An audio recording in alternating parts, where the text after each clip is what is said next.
The first part of the afternoon is more sharing from the sport and physical activity sector and representatives from local minds. And I'm once again going to hand over the mic, this time to Liz Purbrick, Inclusion Manager at England Athletics. England Athletics have undoubtedly been a leader in mental health in sport. They were the first national governing body to take part in the Workplace Wellbeing Index and to create a Champions and Ambassador programme. And we'll hear later from Chris Jones, England Athletics CEO. But now I'll hand over to Liz. Over to you.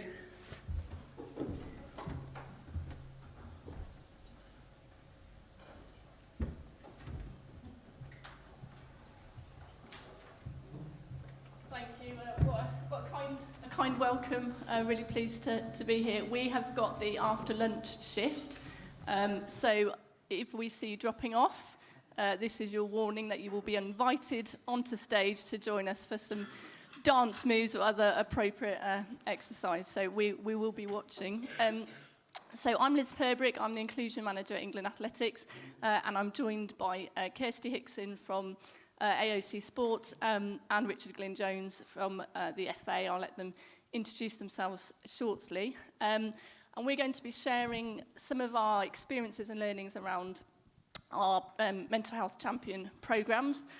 So at England Athletics, we set up our hashtag Run and Talk programme back, I think, in 2015, 2016. And that's where our mental health champion programme was born. We were aware at the time of the power of running to support mental health and well-being, and we wanted to try and harness that to support people, those of us experiencing mental health problems. And what we found at the time was actually, through our member clubs and organisations, there was a huge appetite already for supporting mental health, and there was a huge amount of lived experience already in the sport. So what we wanted to do was try and harness that, and we set up hashtag Run and Talk and the Mental Health Champion programme. We are today now over 1,300 mental health champions across around 500 different community clubs and groups.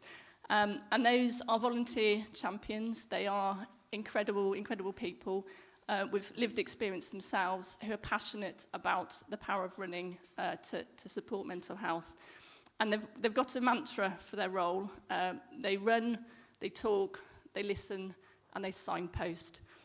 So we don't try and overcomplicate the role. It's something we hope everyone could do, whether a mental health champion or not. And it's really about just trying to open up those conversations and then signposting to support when they need it. So we'll do a bit more about hashtag Run Talk as we go, but I'll pass over to Kirsty first, if you'd like to share a bit about your programme, and then Richard. Sure, thank you. So our programme is actually called an Ambassador programme. And the reason we called it that was to fit in with some work that we're already doing. So for those of you who aren't aware of AOC Sport, we are the lead organisation for further education colleges, so generally working with 16 to 19-year-olds. And we had a couple of ambassador programmes already around getting females active, the This Girl Can campaign, and then some disability work called Inclusion Ambassadors. So we felt that it fitted in really well calling them ambassadors as well. The idea of our programme is for students in colleges to raise awareness around the benefits of physical activity on mental health and wellbeing, and to try and encourage more students within their colleges to be active. So we've done it. It started last year for the first time. We became an operational partner of Minds for a year, and that was one of the pieces of work that came from that. So yeah, we've just done our first year. We had in the first year, because it runs on academic years, obviously, where students are only in college for a set period of time. In our first year, we recruited 140 ambassadors from 38 colleges. We're currently in the process of recruiting for this year. That won't be closing till half term, so we've still got a couple of weeks. So there's only, when I looked yesterday, there's only about 16 or 17, but hopefully we'll get similar numbers this year. But it's been a really popular programme already. Yeah, really pleased with it so far. Thank you, and Richard. Thank you. So I work at the referees department at the FA. And actually the driver for establishing our programme was referees dropping out of the game and citing mental health problems for doing so. And that's not to say that refereeing was the sole cause of their mental health problems. Of course, there are a whole heap of other reasons, but refereeing can be a lonely business, and there is stuff that happens when you're refereeing, part of the refereeing role, which can exacerbate those problems. So we're very much in our infancy, still in the first year, but it was set up really because of the number of phone calls we were beginning to take from referees who were giving up because of their mental health problems. So we now have 45 champions in place across 43 of our counties. A whole range of people, actually. So we do have some mental health professionals. We have people with lived experience, without lived experience. What they've all got in common is a passion to help other referees with their mental health problems. And what we're finding is that actually they're doing some terrific work. We've got a volunteer in the room, Robert, over there, and he is extremely passionate about what he's doing and is spreading the word around his county, Middlesex. We're finding steadily that more and more people are beginning to pick up the phone and chat about their mental health. Perfect, thanks both.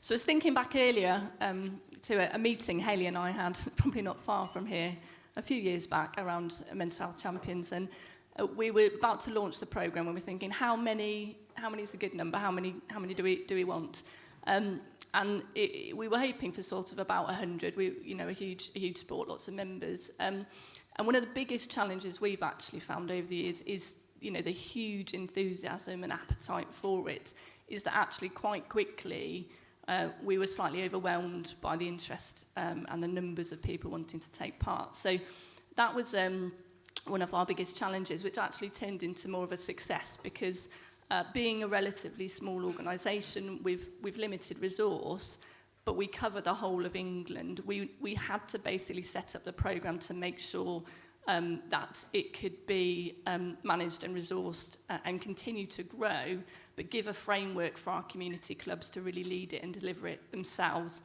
with our support. So those was the initial kind of biggest challenge, and what turned into the success now with the huge numbers taking part. So I'll be interested to hear, again, both of you, what have you found of setting up the programme to be the biggest challenge, and then what's been the big success for you? So Kirsty, if I go to you first. Sure. So in terms of challenge, I think we've had a similar thing in that there's been lots of demand for it. I think we were really, like you say, it's a good thing, but it's a bit of a challenge in that respect. We were really overwhelmed with the number of people that wanted to get involved. In colleges, we said they could have a maximum number, and actually some of them wanted loads more, but we had to kind of restrict it to begin with. But one of the other challenges in that respect of being spread across the country has been around the communication with the individuals, with the ambassadors. So what we put in place was a support mechanism. So a student can't sign up on their own. There has to be someone within the college, and I guess that's similar to your framework of there being a structure of someone that they can support, they can talk to. We wouldn't have capacity for 140 students to be contacting us every time they need support. So there needs to be that localised support, someone that is there on side to support them. So that's kind of, communication has probably been the biggest challenge. In terms of the success, so it's been quite a difficult thing. We haven't really measured the impact of how many people they've been able to get active, but what we have measured is the impact on the individual, the volunteers that became the ambassadors, and we've been really overwhelmed with how fantastic it's been for them. We had a real mix of a real diverse pool of volunteers, people that you wouldn't normally anticipate to volunteer in sport and physical activity, so really real range of diversity in terms of ethnicity, sexual orientation, and really high number of females, and obviously generally more males volunteer in sport than females. So we've been really pleased by those stats, but also the impact that it's had on those individuals as well. So there's been some people that have had mental health problems themselves and some that haven't. And those that haven't have said it's just made them feel so much more confident talking around mental health, advocating for mental health and supporting, so helping to break down that stigma. And then for those people that have been ambassadors that have had mental health problems themselves, they've said that it's actually really helped them mentally. It's given them a real purpose, given them something to really strive to, and they've really overachieved and excelled while they've been at college, and they've attributed that to that role. One of our students, she did a social media campaign and did Facebook Lives, and she talked all about her experiences, and she's actually got herself a job while she's at college running social media for the college while she's still there in her final year, so she's been a real success story for us. So I think, yeah, that wasn't something we'd necessarily anticipated. We were thinking about how they were going to spread the message, but actually the students, the ambassadors themselves, it's really helped them, and they've actually achieved loads from it, so that was real success for us, really positive. That's lovely to hear. Thanks, Kirsty. Richard? Yeah, success for us really has been that we've enabled our champions, we've empowered them, I suppose, to be able to do things that they wouldn't ordinarily have done. So people who are very passionate about mental health and promoting its awareness just wouldn't have spoken prior to this scheme. And now we've got some great examples of our champions doing all sorts of things. So Phil, who's one of our champions in the Kent area, is running a workshop soon for 100 odd people, which is all around resilience, mental resilience actually. And he'll use that opportunity to promote the work that he is doing and his fellow champion. A terrific example. Robert over there held a drop-in session on World Mental Health Day just gone. We've got our guy up in the northeast who has a face for radio, but nevertheless got himself on the TV. So some super stuff going on. It's pretty challenging to get the message out though to our referees, and the challenge really is getting our predominantly male workforce to open up. So many of them are concerned about doing so. For fear of it impacting on their potential progression or the promotion. Totally unfounded really, but of course our job is to encourage them to do so and make them realise that it is completely unfounded. So it's hard work, it's relatively slow, but steadily and surely we're making some really nice progress now. Great stuff, thank you. So before we finish really, we're just thinking about kind of key learnings. What can we, I suppose, from the experience we've all had, what can we give back to the sector? I suppose our top tips for what we've learned. I suppose for us at England Athletics, it really is about harnessing that experience and enthusiasm from what already exists in the sport. So as well as our mental health champions, we have a much smaller number of mental health ambassadors who all work in the mental health sector. Who will give their time freely to support the programme as those sort of mental health experts that we, as a sports development and organisation, wouldn't necessarily have. And that gives us huge ability to do much more. So when it comes to training and development of mental health champions, they're there to help create resources. They're there to provide an extra layer of support if there are scenarios or situations. So I guess my key learning is really just looking at what already exists and making sure you're having those conversations to see what is already going on and who could already help you. So top tips or key learnings. Let's go Richard first this time. So I'm going to say quality, not quantity. And what I mean by that in our context is that it's about getting the right people in the role in the first place. And that's not to say that we haven't got all of the right people. They're terrific volunteers doing a great job. There are, however, one or two who have kind of just drifted away a little bit. So by investing right at the start in getting the right people involved, that I think will reap the rewards afterwards. And I'll just take that a step further, really. Not just about getting the right people, but doing the right things with them. So I'm sure Hayley won't mind me saying that she has been quite outstanding. And I would encourage anybody who wants to set up a champion scheme to get on to Hayley. I'm sorry to say that because I'm sure you're very busy. But Hayley helped us with some training, got a terrific trainer from Washington Mind on board. So we've really prepared our champions very, very well indeed to do the role. So we've got some really good people who are really well prepared, and therefore I think we've got a really good basis to kind of move this on as we progress in years 2, 3, 4, and however long it might go on for, forever. Thank you, Richard. Just to embarrass Hayley even more, there's a lot of people in the room nodding over there to that comment. So, Kirsty, what about you? I'd say similar really in terms of, like I mentioned previously about the support, making sure that there's the right support in place, and when you're setting up thinking about the training. So we had, like I said, the support from Mind because we were an operational partner, but actually they've got lots of things that they've developed now that can reach that wider audience that I know was mentioned this morning about their wider offer. So the toolkit that they have mentions all of those things that they supported us to do, and it's got all of those things that we've talked about that are important to get in place that are important. And we also accessed their training as well, the e-learning for our ambassadors, and that was really useful, and we had really positive feedback about the basis that gave for those ambassadors. So I'd say there's lots out there to look into. But also, then just go back to your organisations and think about, like Liz says, who's already keen, because I think we were surprised by how keen people were, and so the demand is out there and there's people that want to get involved. So yeah, those would be my top tips. Look at what Mind have already helpfully produced for us. Perfect, thank you. So all that leaves is for me to say a big thank you to Kirsty and Richard. The thought kind of provoker we wanted to leave you is who are your champions?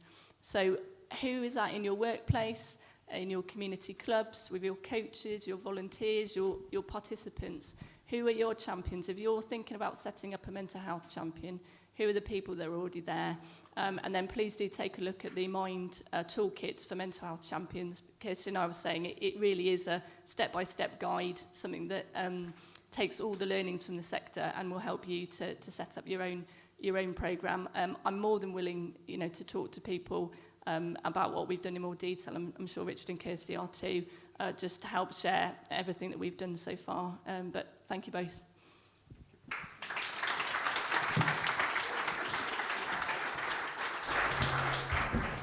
Thank you, Liz, Richard and Kirsty, and all those champions out there building a movement for change. Fantastic work. And nice plug for the toolkit. Means you don't have to go directly to Hayley. There is a toolkit around designed specifically for the sports sector on the website, and we'll also, I believe, be circulating it to delegates afterwards. So that's great. Now I'd like to invite Dave and Jess from Springfield Mind. You heard quite a lot this morning about the Get Set to Go programme, which has taken place in communities, often described as a non-clinical intervention with clinical outcomes. And we're really proud to have supported almost 10,000 people across Get Set to Go in supporting people to be active. So, without any further ado, over to you. Hi there, and thank you for that thunderous round of applause. Listen, we were going to actually use microphones today, but we've been advised against it, so we are on a podium, so we're going to look like cuckoos coming out of the clock to deliver this, so apologies for that. And also, I had this brilliant breakdancing beatbox routine as part of this. I've had to cut it, so sorry. So yeah, hi there, hi all. We are the Get Set to Go coordinators for Springfield Mind. I'm Dave Arnold. This is Jess Thorley. We had our aim of wanting to improve the quality of life for anybody who was suffering from a mental health problem by giving them access to physical activities. Ta-da! I should have done that a moment ago, but we'll move on. So what we did is we thought about things. We'd just come out of lockdown. I joined last September. And like most people, we came out of that just going, well, what the bloody hell was all that about? What? So, yeah, what do we do? So we had to sit down and we had to think of a plan, make a project. And we asked ourselves these questions. What can we do? How can we make it as accessible as possible for our service users? And also, how can we integrate with others to make this work? So what we did is we thought about how we could restart activities. We thought there could be a chance of face-to-face, but we were looming into another lockdown. So obviously we decided to go with online activities, and you had to think of something that was safe to do at home, that didn't need an instructor hands-on, it needed very little equipment to carry out, and that could cover a whole range of abilities. So we looked at yoga, Tai Chi, and body balance, which is a mix of Pilates, Tai Chi, and yoga. And we started those online via Zoom. We also had to look at streamlining our processes, a very fancy word, of restructuring our email system. We centralized our email system so that all of the Get Set team could access it and deal with the initial inquiries quickly. And this was important because we worked part-time, so we needed to cover the working 5 days of a week so we could get back to people as quickly as possible. Also, we went into, as everybody else, the new paradigm of conference calling, and we used that to be able to communicate as a team. Also, we knew what was going to be really important is working with others, other businesses, charities, and organisations. And we had the example of having a active partnership with Think Active, and this actually was really helpful. We'd have conference meetings with them. We'd often discuss ideas and plans and get feedback, but they'd often give us really good contacts for that. They also supported us in our marketing, in our promotion, and they ended up giving us some funding for some of our projects. So this relationship was a really important part of getting Get Set to Go up and going and continuing it. So, as we have all said, working in lockdown was challenging for everyone, but one of the key considerations that we needed to make was for Zoom and Teams accessibility. I know that digital poverty has been touched on already today, and we really wanted to consider those people who were perhaps had the access to technology but weren't completely comfortable with it. So to overcome this, we would set up a little practice session, if you like, and offer participants a go at Zoom with no pressure. So that worked really well. We also set up some wellbeing boxes, which are pictured just on the screen here. So these were free, postbox-friendly resources that we could send directly to housebound service users or simply anyone that wasn't really keen to get online just yet.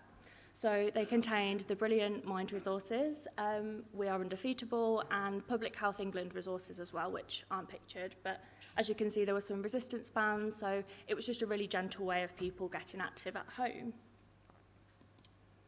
We also created some challenges. These were kind of seasonal, so a step into Christmas challenge or a hop into Easter, and they were really trying to encourage self-involvement for the service users that, again, were perhaps at home, and we would send an activity pack out to them, and this was often incentivised, which was thanks to Merrill as well for giving us the walking boots that we could give to our service users. So we were coming out of lockdown yet again, still a bit like, bloody hell. And so we had a think, and right, what can we ask ourselves here? Could we go face-to-face? Is this something that was something that our service users were ready for? COVID-safe environment, there are lots of regulations, but would that instill enough confidence in our service users? And also, again, accessibility. How can we make it as accessible as possible for all of our service users? So we ended up looking at being able to deliver on different platforms in, how did you describe it, Mark? Hybrid is how it's described. Yeah, I love your jargon. Thank you. So we did a hybrid platform. So we carried on with the online work, carried on with our sessions, our wellbeing boxes, encouraging self-involvement at home with our campaigns. But we also wanted to do some face-to-face. We knew we were coming into the summer, and also outdoors was the safest environment with COVID. So what we came up with was what we termed pop-up sessions. These sessions were basically trying something new out for people, trying to expand what we normally did as a service. So we'd make these sessions as something that maybe people hadn't tried before. They were aimed at complete beginners, and it was something that we wanted to deliver free and accessible for all of our service users. So what we did come up with was, there you go. Check out the guns, Andrea. So I just wanted to get that in. I had to get that in, yeah. You're impressed, yeah. I can't believe I said that to a British bodybuilding champion, oh my God. We came up with things like kayaking, paddle boarding, Nordic walking, archery, and Krav Maga. For if those of you who don't know, that is a form of self-defense. And we found that our sessions actually were really well attended. They were successful, and most importantly, I think sometimes they were really, really enjoyable. So just to come in with a few interesting statistics. So after each pop-up session, we would send out a short survey to our participants, optional for them to feed back into us. And 84% of people who participated in one of our pop-up sessions had never considered doing that activity before, whether it was paddleboarding or kayaking. But every single person said that they would be more likely to do it again, which I think is just great testament really to how good the sessions were. The main reasons for people not participating were given as lack of self-confidence, accessibility to the session, and the cost of participating. So as Dave said, all of these sessions were free, and people have likely tried something that they've never thought they would do before. So, how we overcame challenges, and this for me was what I termed getting bums on seats. How do we turn initial contacts into people actually turning up on the day? And what we found out is that we had to make clear points of contact throughout, so from the very first inquiry all the way up to and including the session itself. We made sure that it was important to communicate with the service user in their preferred method of communication, but where possible, a phone call made all the difference. It gave them an opportunity to ask any questions, allay some of their anxieties, and also gave some accountability as well, so it reduced the amount of no-shows. We also didn't want to bombard people with reminders to come to this and that, so we made a set framework of how we would integrate with people to gently encourage them still to continue think about coming to our sessions. And again, this seemed to work better if we were in a structured framework to reduce the number of no-shows again. So coordinated attendance, it was really important. We felt that we'd be there. We've been a line of contact all the way through, and we were a friendly face to meet and greet. I mean, how could this fat face not make you feel appeased? Okay. So, yeah, it was important as well because there was high levels of anxiety. It was something new that people were doing, and we were the connection with the service user, but also with the instructors. So we found us being there generally made the session a lot more enjoyable. And social elements even. This was an important part where we could. We included refreshments, all paid for again, free to the service user. And this, in the overall well-being picture, was really important. It gave a chance for the attendees to be able to have a chat, socialise, and then again build rapport again, really, between the instructors, the service users, and ourselves. So it was an important element we kept in. So I'm just conscious of time now, but a few things that we wish we knew before we started our project. Momentum, I think we've discussed it already today, is really key, so just ensure that you have plenty of activities planned so that once people finish something, there's the next thing that they can move on to, because we don't want to spend all this time encouraging physical activity and it just coming to a stop. Audience, so work to the demographic that you're trying to engage. Online actually works really well, again, that hybrid coming back in again, so I don't think that because we've got to the end of, hopefully, restrictions, we should stop online delivery altogether. And a few key takeaways that I'm just going to leave there. Think outside the box. Remember, physical activity is so much more than just traditional ideas of sport. It's brilliant, but if people are moving and having a good time, that's all we could ask for. And yeah, make as many connections as possible. So I'm just going to leave the next slide because it's some of our feedback that we've had from participants that you can just glance over. But thank you so much for listening.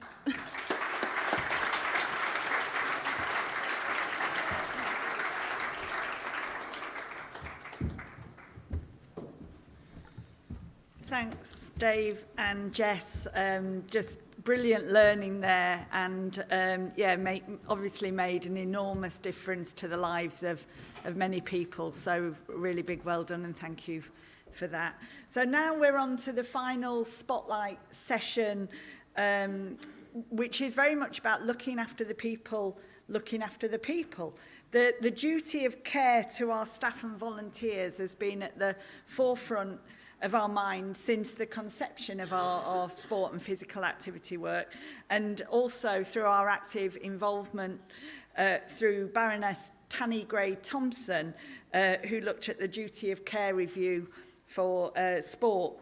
And so now we're going to have a conversation about workplace wellbeing in the sport and physical activity sector, and I'm really pleased to be joined by Jess Cook, National Partnerships Advisor at Activity Alliance, and also welcome back Sam to the stage, and I'm going to ask you a few questions.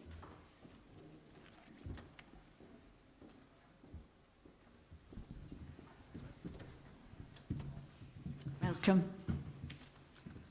Perched on a stool. Yeah, really great that you can join us today. Just really interested to, what do you think, why do you think workplace wellbeing, mental health, workplace wellbeing is so important? And if I come to you first, Jess. Yeah, so as Activity Alliance, we knew that we wanted to support our staff even before COVID began. And we were very, very aware that some of our staff members were working in a quite high-pressured environment, working with other people that they're getting their own emotional pressure on top of them, so we needed to make sure that they were being looked after. For us to be able to do that, we needed to set things in place. We were really, really lucky to have a conversation with Hayley, who came forward, I'm just going to plug it again, Hayley, it's fine, who came forward to us and said, would we like to be one of the strategic partners? And it then gave me an opportunity to speak to my CEO, get him on board, and for him to really go, absolutely, but if we're going to do this, we're going to do this properly, and we want to make sure that there's a full action plan that goes across the whole organisation and helps the staff understand the needs and their ability to support their mental health as we go through. Thank you, that's great. And Sam, why is it so important at EIS? Really similar to Jess, actually. So recognising the environment that our staff work in, I think we can often in sport be guilty of just talking about athletes, and I'm conscious I did 10 minutes of that earlier without really mentioning staff, but the pressures that are on our athletes, the travel, the spotlight, all of those things that create pressure in high performance sport are all there for the staff as well. So for them to perform well in the same way we expect our athletes to perform well, it's the right thing to do. Yeah, that's great. And can you give us an idea on what the types of mental health support you've put in place for staff? So as part of the action plan, I spent a couple of weeks staring at a blank sheet of paper. I had no idea where to start. So what I then used is the Wellbeing Index that's available on Mind's website. And it really helped me kind of see the availability that is across the Mind website as far as help and resources concerned. What we then did is did some training with the staff on the online mental health training that Mind have got available, but we also then sent our senior management staff and all of our team leaders on training as well. And the crux of that was about letting them know that it was okay to ask the question of, are the staff okay? How are you feeling today? What's been going on? How's things going with the family? Did you have a busy week last week travelling, obviously before COVID? What's been happening? And just having those general chit-chatty conversations actually made the staff kind of realise if we have these thoughts and we have these feelings, we're in a better and safer environment to discuss them. It then enabled our senior staff as well to be able to kind of go, I now know how my team are feeling. We then set up a wellbeing action group, which had representatives from each of our teams within it. It also has a representative from our HR department of one person, and it also has a representative from our senior management group as well, as he's the decision maker and holds the purse strings. So because of that, we were then able to put in loads of things that the staff were asking us and needed.